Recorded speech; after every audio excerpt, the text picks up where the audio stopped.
Hello everyone, welcome to @Botany Handles. I am Nidhi and I am here again with a new lecture of today's discussion, that is polymerase chain reaction. So, in today's lecture, we are going to discuss about the PCR technique. ये नाम तो आपने पहले बहुत बार सुना होगा and इसके बारे में आप बहुत कुछ जानते भी होंगे, बट ऑब्वियसली जब एक लेक्चर कोई बनाता है तो उसमें कुछ ना कुछ एडिशनल नॉलेज को भी ऐड करता है. सो आप ये लेक्चर पूरा देखिएगा और आपको ज़रूर कुछ नई चीज़ें सीखने को मिलेंगी. ओके, चलिए.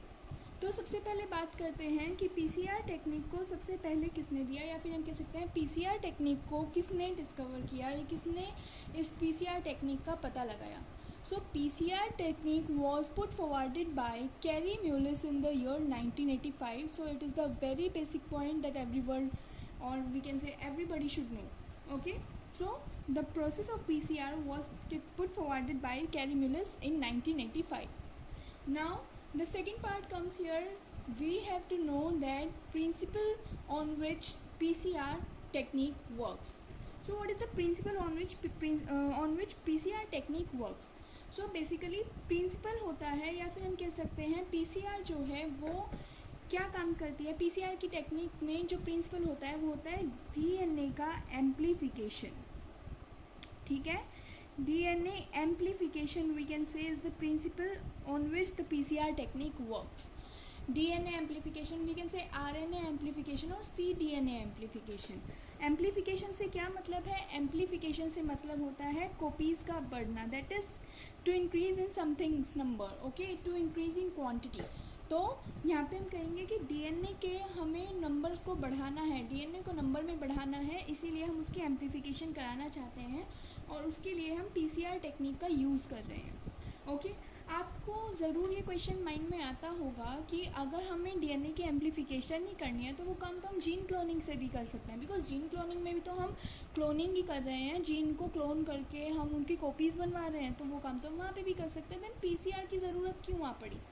तो बात आपकी ठीक है, हम जीन क्लोनिंग में भी क्लोनिंग कराते हैं, एम्प्लीफिकेशन वहाँ पे नंबर में भी बढ़ सकते हैं, बट द पॉइंट इज़ जब कोई चीज़ मॉडिफाइड होके आती है या फिर कोई चीज़ इवोल्व होके आती है, न्यू कोई चीज़ आती है, तो डेफिनेटली वो पहले जो चीज़ें आ चुकी हैं उन पे उनके प्रिंसिपल पे वर्क करती है, राइट. तो पॉलीमरेज चेन रिएक्शन जो है हमें पता है वो एम्प्लीफिकेशन के लिए काम आती है. तो जो जीन क्लोनिंग है उसमें भी हम एम्प्लीफिकेशन करते हैं, लेकिन ये फिर भी एम्प्लीफिकेशन के लिए पीसीआर को ज़्यादा प्रीफर किया जाता है. क्यों? रीज़न इज़ कि जो जीन क्लोनिंग है वो एक बहुत ही टाइम टेकन प्रोसेस है. सेकेंड थिंग कि जीन क्लोनिंग टाइम टेकन होने के साथ साथ बहुत कॉस्ट इफ़ेक्टिव है. एंड इसके अलावा वहाँ पे क्या होता है कि बहुत ज़्यादा क्या बोलते हैं कॉम्प्लेक्सिटी होती है चीज़ों की. वहाँ पे एंजाइम्स चाहिए होते हैं, वहाँ पे एंजाइम्स तो यहाँ पे भी चाहिए होते हैं, लेकिन वहाँ पे बहुत लंबी प्रोसेस है. सो वो जो जितना टाइम ले रही है ना उतना टाइम यहाँ पे पीसीआर नहीं लेती है, बिकॉज पीसीआर जो है स्पेसिफिकली एम्प्लीफिकेशन के लिए बनाई गई है. ठीक है, और ये in comparison to the gene cloning बहुत ही ज़्यादा क्या हो हाँ, ये बहुत ही ज़्यादा सॉरी फॉर डिस्टर्बेंस. यस, तो मैं क्या बोल रही थी कि पीसीआर जो है जीन क्लोनिंग के कंपेयर अगर मैं करूँ in on an average we can say कि पीसीआर जो है बहुत ही रैपिड एक तरह से टेक्नोलॉजी है, टेक्निक है. ठीक है, चलिए. नाउ अब बात करते हैं उन कंपोनेंट्स की जो पीसीआर टेक्निक में इन्वॉल्व होते हैं. तो पीसीआर टेक्निक में कुछ बहुत ही इंपॉर्टेंट कंपोनेंट्स हैं जिनके बिना पीसीआर टेक्निक पूरी नहीं होगी. उनमें से कुछ कंपोनेंट्स हैं DNA template, primers, Taq polymerase and dNTPs. Okay, तो अगर बात करते हैं what is DNA template. See anything, any DNA fragment या फिर any nucleotide sequence that has to be detected or that has to be amplified. ठीक है, any DNA sequence which has to be amplified can be act as DNA template. Okay, वो कोई भी DNA sequence जिसको हमें amplify करना है, जिसको हमें नंबर में बढ़ाना है, जिसकी हमें कॉपीज़ चाहिए, वो कैसे काम करता है? वो डीएनए टेम्पलेट की तरह काम करता है. Okay, next is primers. Primers क्या होते हैं? प्राइमर्स जो होते हैं शॉर्ट ओलिगोन्यूक्लियोटाइड पेयर्स होते हैं, ठीक है, शॉर्ट ओलिगोन्यूक्लियोटाइड पेयर्स होते हैं। ये क्या करते हैं, ये हमेशा 5 प्राइम टू 3 प्राइम की डायरेक्शन में मूव करते हैं। तो ये हमेशा 5 प्राइम से 3 प्राइम डायरेक्शन की 5 प्राइम से 3 प्राइम की डायरेक्शन में मूव करते हैं डीएनए स्ट्रैंड पे, ओके। और ये छोटे छोटे प्राइमर्स जो हैं, ये छोटे छोटे फ्रेगमेंट्स होते हैं। ये क्या करते हैं, ये जो हमारा पॉलीमरेज एंजाइम है उसकी हेल्प से क्या करते हैं, ये इलोंगेशन में काम करते हैं, ठीक है। बेस पेयर्स को जोड़ते रहते हैं, न्यूक्लियोटाइड्स को बनाते रहते हैं, ठीक है। फिर आता है हमारा next component, that is Taq polymerase, जो कि बहुत ज़्यादा इम्पॉर्टेंट हमारा एक कंपोनेंट होता है पीसीआर टेक्निक के अंदर। तो अगर बात करें टेक पॉलीमरेज की, सबसे पहले ये जो टेक पॉलीमरेज है ये एक एंजाइम होता है जो कि एक्सट्रैक्ट किया गया है, किससे, ये जो एंजाइम है ये एक्सट्रैक्ट किया गया है थर्मस एक्वेटिकस से, ओके। ये जो एंजाइम है ये डीएनए पॉलीमरेज का काम करता है, मतलब ये डीएनए पॉलीमरेज है, ये जो टेक पॉलीमरेज है ये डीएनए पॉलीमरेज है, ओके। तो ये यहाँ पे क्यों यूज़ किया जाता है, बिकॉज टेक पॉलीमरेज जो होता है वो हाईली थर्मोस्टेबल होता है, हाईली थर्मोस्टेबल होता है। एंड थर्मोस्टेबल होने का मतलब थर्मो से ही समझ में आ रहा है, thermo means heat and stable means stability को शो कर रहा है। सो ये जो टेक पॉलीमरेज एंजाइम है ये बहुत ज़्यादा टेम्परेचर को मतलब बहुत ज़्यादा टेम्परेचर को टॉलरेट कर सकता है, इसलिए हम कहते हैं कि थर्मोस्टेबल है। आप ये मान के चलिए कि क्योंकि पीसीआर टेक्निक की पूरी प्रोसेस में जो एक टेम्परेचर होता है वो कई बार बहुत हाई चला जाता है, तो उस हाई टेम्परेचर पे प्रोसेस जो है वो रुके ना और जिससे प्रोसेस आगे बढ़े उसके लिए इस एंजाइम का यूज़ किया जाता है। ये एंजाइम जो है इवन 96 डिग्री सेल्सियस पे भी आने के बाद भी 40 मिनट तक एक्टिव रहने की कैपेसिटी रखता है, ओके। सो इसकी इतनी ज़्यादा थर्मो एबिलिटी की वजह से, थर्मोस्टेबल एबिलिटी की वजह से इसको यहाँ पे यूज़ किया जाता है। Now next comes here is DNTPs and DNTPs are nothing else, DNTPs are nucleotide pairs, deoxy nucleotide pairs को हम DNTPs कहते हैं, जो 4 तरह की होती है जिसमें N की जगह पे हम न्यूक्लियोटाइड्स को जोड़ देते हैं। So these are like DATP, DGTP, okay, TTP and DCTP, okay. You know, A for adenosine, G for guanine, C for cytosine and T for इस तरह से थायमीन, ओके। जैसे RNA के केस में T की जगह पे यूरासिल आ जाता है ना, तो ये वो वाली चीज़ है। तो यहाँ पे DNTPs, तो ये क्या हुए, ये हुए कुछ कंपोनेंट्स जो कि पीसीआर की टेक्निक के लिए बहुत ज़्यादा इम्पोर्टेंट रोल प्ले करते हैं। चलिए आइए अब आते हैं हमारे प्रोसीजर पे। जब हम मैकेनिज़्म की बात करते हैं या प्रोसीजर की बात करते हैं तो जो पॉलीमरेज चेन रिएक्शन की टेक्निक है उसके अंदर 3 मेन स्टेप्स होते हैं, वी कैन से कि 3 स्टेप्स होते हैं पॉलीमरेज चेन रिएक्शन की पूरी प्रोसेस को कंप्लीट होने में, जिसमें नंबर 1 स्टेप होता है denaturation and the second step is annealing and third one is extension. Denaturation में क्या होता है, डीनेचुरेशन में जो हमारा डबल स्ट्रैंडेड डीएनए होता है, हमें पता है जो डीएनए है वो डबल स्ट्रैंडेड होता है, उस पर 3 prime 5 prime and 3 prime 5 prime इस तरह से स्ट्रैंड्स होते हैं कॉम्प्लीमेंट्री टू ईच अदर। तो ये जो डबल स्ट्रैंडेड डीएनए स्ट्रैंड है, इस डीनेचुरेशन के स्टेप में इसको हमें इसके जो हाइड्रोजन बॉन्ड है जिनसे ये जुड़े हुए, जिनसे ये जो 2 स्ट्रैंड्स हैं आपस में जुड़े हुए होते हैं, उनको क्या किया जाता है, उनको डीनेचर किया जाता है, उन हाइड्रोजन बॉन्ड को डीनेचर किया जाता है, जिससे कि ये जो स्ट्रैंड है वो आपस में सेपरेट हो जाएं, जॉइन ना रहें। तो डीनेचुरेशन का स्टेप इनको हमें अलग करने के लिए किया जाता है, ठीक है। और एनिलिंग में क्या होता है, एनिलिंग का स्टेप जो होता है, एनिलिंग का मतलब होता है यहाँ पे joining of primers, okay, joining of primers या फिर we can say addition of primers. हम क्या करते हैं, 2 प्राइमर्स का यूज़ करते हैं और वो 2 प्राइमर्स जो हैं वो reverse and backward, forward and reverse direction में ऐड होते हैं और वो हमेशा ऐड होते हैं 5 प्राइम से 3 प्राइम की तरफ मूव करेंगे। वो हमेशा, हमने अभी पढ़ा था कि वो जो प्राइमर्स होते हैं वो हमेशा 5 प्राइम से 3 प्राइम की डायरेक्शन में मूव करते हैं। तो 5 प्राइम से 3 प्राइमर्स की डायरेक्शन में मूव करके वो जो हमारा टेम्पलेट स्ट्रैंड होगा उसके कॉम्प्लीमेंट्री स्ट्रैंड का फॉर्मेशन करते हैं। सो अगर मैं कहूँ कि मेरे जो टेम्पलेट स्ट्रैंड है वो एक ये है जो सेपरेट हुआ है और एक ये है जो सेपरेट हुआ है, समथिंग लाइक दिस। तो मैं बोलूँगी जब मैं प्राइमर को ऐड कराऊंगी तो मैं किधर ऐड कराऊंगी, यहाँ पे देखना, जब मैं 3 प्राइम से 5 प्राइम की डायरेक्शन में ऐड कराऊंगी तो ये इस तरह से होगा, क्योंकि तभी ये 5 प्राइम से जब ये वाला जो स्ट्रैंड बनेगा तभी तो ये 5 प्राइम से 3 प्राइम की डायरेक्शन में जाएगा, राइट, कॉम्प्लीमेंट्री स्ट्रैंड। और जब मैं इधर से ऐड कराऊंगी, बिकॉज डीएनए पॉलीमरेज हमेशा 3 प्राइम से 5 सॉरी डीएनए पॉलीमरेज हमेशा 5 प्राइम से 3 प्राइम की तरफ मूव करता है, बिकॉज उसको मैं कंफ्यूज नहीं हो रही हूँ, डीएनए पॉलीमरेज को वर्क करने के लिए हमेशा 3 प्राइम एंड जो है वो फ्री चाहिए होता है। तो अब देखना, यहाँ पे मैंने प्राइमर्स को ऐड किया है और प्राइमर्स यहाँ पे 5 प्राइम से 3 प्राइम की तरफ जाएंगे, दैट इज़ इधर की डायरेक्शन में मूव करेंगे, तभी तो कॉम्प्लीमेंट्री डीएनए बनेगा। ये देखिए, जब प्राइमर्स ऐड होंगे तो 3 प्राइम एंड यहाँ पे खाली होगा, तभी डीएनए पॉलीमरेज जो है, सॉरी जो हमारा टैग पॉलीमरेज है वो यहाँ पे आके काम करेगा। और जब यहाँ पे आके काम करेगा इट मीन्स उसको 3 प्राइम एंड फ्री मिल रहा है, वो इसीलिए अपना एक्शन यहाँ पे पूरा करेगा। तो समझ पा रहे हैं आप ये पॉइंट? मैंने क्या कहा, मैंने कहा कि जो प्राइमर्स हैं वो हमेशा 5 प्राइम से 3 प्राइम की डायरेक्शन में मूव करते हैं। अगर ये मेरा एक स्ट्रैंड है जो 3 प्राइम से 5 प्राइम की डायरेक्शन में है, तो मैं प्राइमर इस पर कहाँ पे मूव कराऊंगी, मैं प्राइमर इसको मूव कराऊंगी यहाँ पे, आप इधर से देख सकते हैं नीचे की तरफ, इस डायरेक्शन में मैं यहाँ पे प्राइमर को ऐड करूँगी, ताकि वो फर्दर जब डीएनए पॉलीमरेज उस पर काम करे तो वो आगे की डायरेक्शन में जाए, 5 प्राइम से 3 प्राइम वाला स्ट्रैंड बनाए।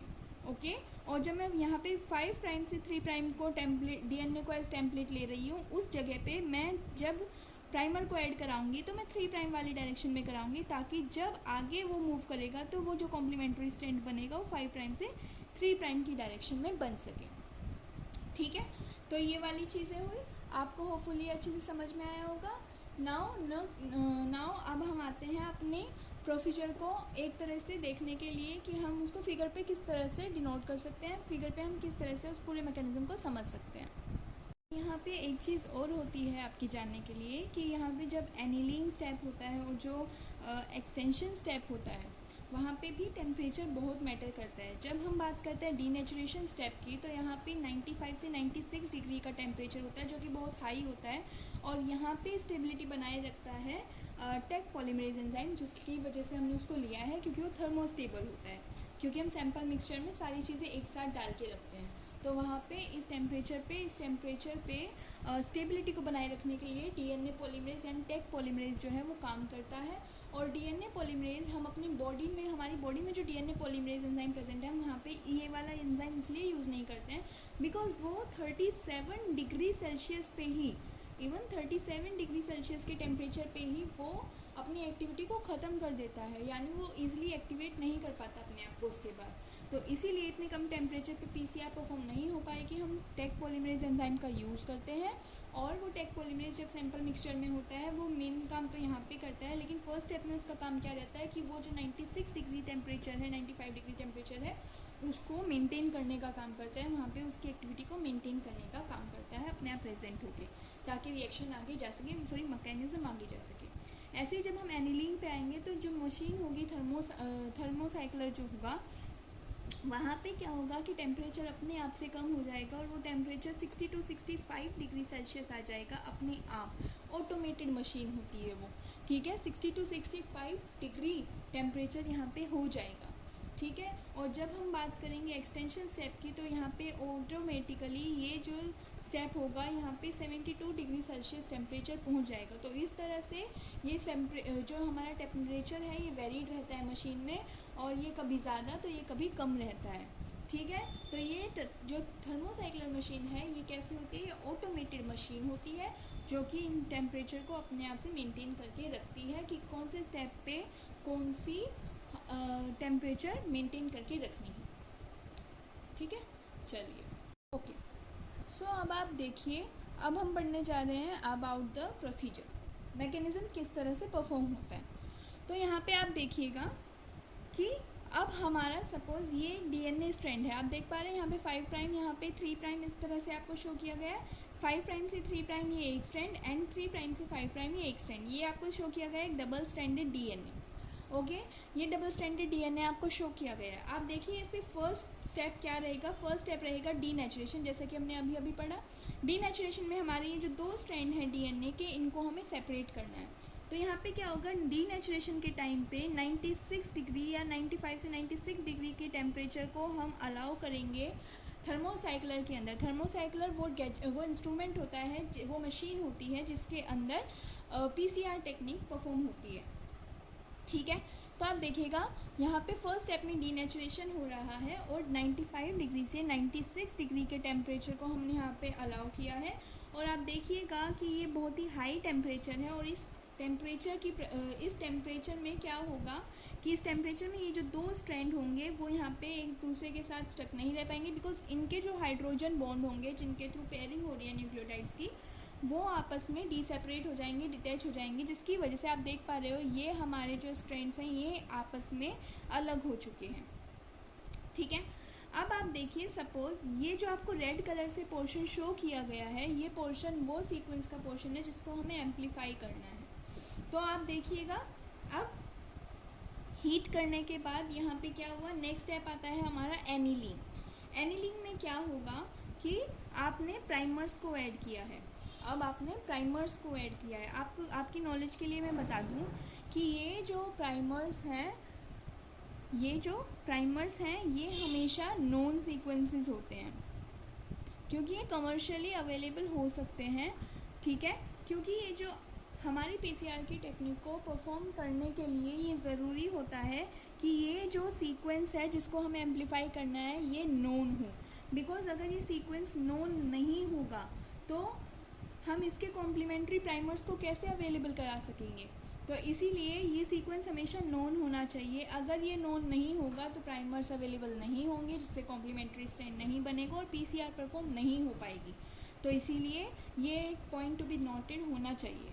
ठीक है, चलिए अब हमने प्राइमर्स को ऐड कर दिया। आप यहाँ पे देखिए 3 प्राइम से 5 प्राइम वाले स्ट्रैंड को जब टेम्पलेट लिया तो आप देखोगे कि प्राइमर्स इधर वाले डायरेक्शन में ऐड हुए हैं, बिकॉज जब ये इधर वाली डायरेक्शन में ऐड होंगे तभी वो 5 प्राइम से 3 प्राइम की तरफ का कॉम्प्लीमेंट्री बैंड बना सकेंगे, कॉम्प्लीमेंट्री स्ट्रैंड बना सकेंगे। जबकि मैं ऊपर वाले स्ट्रैंड की बात करूँ, 5 प्राइम से 3 प्राइम की डायरेक्शन वाला जो स्ट्रैंड है वहाँ पे जो हमारा प्राइमर है वो बैकवर्ड डायरेक्शन में आके जुड़ा है। क्यों?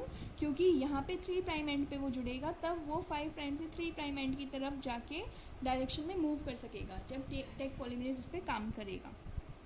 चलिए नेक्स्ट स्टेप आता है हमारा एक्सटेंशन। अब यहाँ पे देखिएगा नेक्स्ट स्टेप में क्या होगा, यहाँ पे हमारे प्राइमर्स ऐड हो चुके हैं। नेक्स्ट स्टेप में आप देखिएगा डीएनए पॉलीमरेज यानी कि टेक पॉलीमरेज जो कि है उसको ऐड किया जाएगा, और जो डीऑक्सी न्यूक्लियोटाइड्स हैं यानी डीएनटीपीज हैं उनको भी ऐड किया जाएगा third step, that is extension step में। तो आप देखिएगा क्या होगा, अब जब यहाँ पे हमारे प्राइमर्स ऐड हो चुके हैं तो नेक्स्ट स्टेप में जब हमने डीएनटीपीज को ऐड किया और डीएनए पॉलीमरेज यानी टेक पॉलीमरेज को ऐड किया, तो डीएनटीपीज का क्या काम है, सो ये जो डीएनए पॉलीमरेज है इनका काम क्या रहेगा, इनका काम ये रहेगा कि ये प्राइमर्स को रिकॉग्नाइज करेंगे और प्राइमर्स को रिकॉग्नाइज करके वहाँ पे डीएनटीपीज की हेल्प से न्यू स्ट्रैंड का एक्सटेंशन कर देंगे। मैंने क्या बोला, यहाँ पे जब एनिलीन का स्टेप हो जाएगा तो एक्सटेंशन के स्टेप में क्या होगा, ये जो डीएनए पॉलीमरेज होंगे, ये डीएनए पॉलीमरेज की एक डिमांड होती है कि इनको काम करने के लिए हमेशा 3 प्राइम OH एंड जो होता है वो फ्री चाहिए होता है। तो अब आप देखिए जब यहाँ पे प्राइमर्स ऐड हुए 5 प्राइम से 3 प्राइम की डायरेक्शन में, तो ये इधर मूव करेगा जो भी नया स्ट्रैंड बनेगा, और वो नया स्ट्रैंड किसकी हेल्प से बनेगा, वो नया स्ट्रैंड डीएनए पॉलीमरेज की हेल्प से बनेगा। डीएनए पॉलीमरेज को हमेशा 3 प्राइम एंड फ्री चाहिए होता है, तो यहाँ पे 3 प्राइम एंड फ्री रहेगा तो डीएनए पॉलीमरेज आएगा, इस प्राइमर को रिकॉग्नाइज करेगा और डीएनटीपीज को ऐड करता चला जाएगा। तो यहाँ पे इसी तरह से आप देखिएगा कि ये डीएनए पॉलीमरेज आया, जो प्राइमर्स यहाँ पे ऐड हो चुके थे उनको उसने रिकॉग्नाइज किया और इधर की डायरेक्शन में एक नया स्ट्रैंड बना दिया और नीचे इधर की डायरेक्शन में एक स्ट्रैंड बना दिया। तो आप देख पा रहे हैं इस तरह से हमारे पास न्यू स्ट्रैंड्स का फॉर्मेशन हो गया, और एक पूरी साइकिल में ये 3 स्टेप्स जब पूरे हो जाते हैं तो हम कहते हैं कि एक पीसीआर की पूरी साइकिल पूरी हो चुकी है। ठीक है, इस तरह से 30 to 40 साइकिल्स होती है और हमारे पास 1-2 बिलियन टाइम्स हमारे जो डीएनए हैं वो एम्पलीफाई हो जाते हैं। ठीक है, तो इस प्रोसेस का यूज़ करके हम बहुत कम समय में क्या कर सकते हैं, बहुत कम समय में हम डीएनए को मल्टीपल टाइम्स कॉपी करा सकते हैं, क्या कर सकते हैं, एम्पलीफाई कर सकते हैं। ठीक है, तो ये तो थी एक बेसिक प्रोसेस जिसमें मैंने कहा कि हाँ हम डीएनए को एम्पलीफाई करा रहे हैं। बहुत सारे फ़ायदे भी हैं, यही सब कि हमें कम समय में ज़्यादा चीज़ें मिल जाती हैं। जीन क्लोनिंग के कंपैरिजन में हम इसको प्रेफर करते हैं, बट इसकी एक डिसएडवांटेज भी है। डिसएडवांटेज क्या है? डिसएडवांटेज ये है कि यहाँ पे क्या होगा, जब थर्मोसाइक्लर के अंदर हम सारे के सारे मिक्सचर कंपोनेंट्स को डाल देंगे, उसके बाद जब पीसीआर की टेक्निक को हम शुरू कराएंगे तो क्या होगा ना कि हम उसको, जब तक वो टेक्निक हमारी पूरी नहीं हो जाती, पीसीआर को हम पूरा नहीं कर देते, यानी 3 से 4 घंटे के लिए हमको वैसा का वैसा उसको छोड़ना होगा, जब तक थर्मोसाइक्लर अपनी एक्टिविटी कम मतलब बंद नहीं कर देगा। इस बीच यहाँ पे प्राइमर्स ऐड हुए या नहीं हुए, ठीक है, इस बीच डीएनटीपीज ने या टेक पॉलीमरेज ने अपना काम किया कि नहीं किया, डीनेचुरेशन अच्छे से हुआ या नहीं हुआ, ये सब हम नहीं पता लगा सकते। क्यों? क्योंकि थर्मोसाइक्लर को हम बिल्कुल भी डिस्टर्ब नहीं करते हैं उस बीच में, जब हम अपना सैंपल उसके अंदर लोड कर देते हैं। उसके बाद हम उस टाइम, पर्टिकुलर टाइम क्रॉस होने के बाद ही, जब वो मशीन अपना काम पूरा कर देती है, उसके बाद ही हम देख सकेंगे रिज़ल्ट। सपोज़ 3 से 4 घंटे लगे तो हमें 3 से 4 घंटे उस मशीन को बिल्कुल भी टच नहीं करना है। 3 से 4 घंटे के बाद हम जब देखेंगे तो हमें तभी पता लगेगा कि रिज़ल्ट पॉजिटिव है या नेगेटिव है, यानी एम्प्लीफिकेशन हुआ या नहीं हुआ। तो अगर अंदर कोई प्रोसेस नहीं हुई होगी, पीसीआर की पूरी मैकेनिज़्म नहीं परफॉर्म हुई होगी, इट मीन्स 3 से 4 घंटे हमारे वेस्ट रहे हैं और वहाँ पे पीसीआर की मतलब फॉर्मेशन, पीसीआर की टेक्निक या मैकेनिज़्म पूरा नहीं हुआ है और एम्प्लीफिकेशन भी नहीं हुआ है। इसका मतलब कि हमारा पूरा प्रोसेस, हमारा पूरा टाइम, सब कुछ वेस्ट हो गया। तो ये एक बहुत बड़ा डिसएडवांटेज है पीसीआर का, और इस पीसीआर के इसी डिसएडवांटेज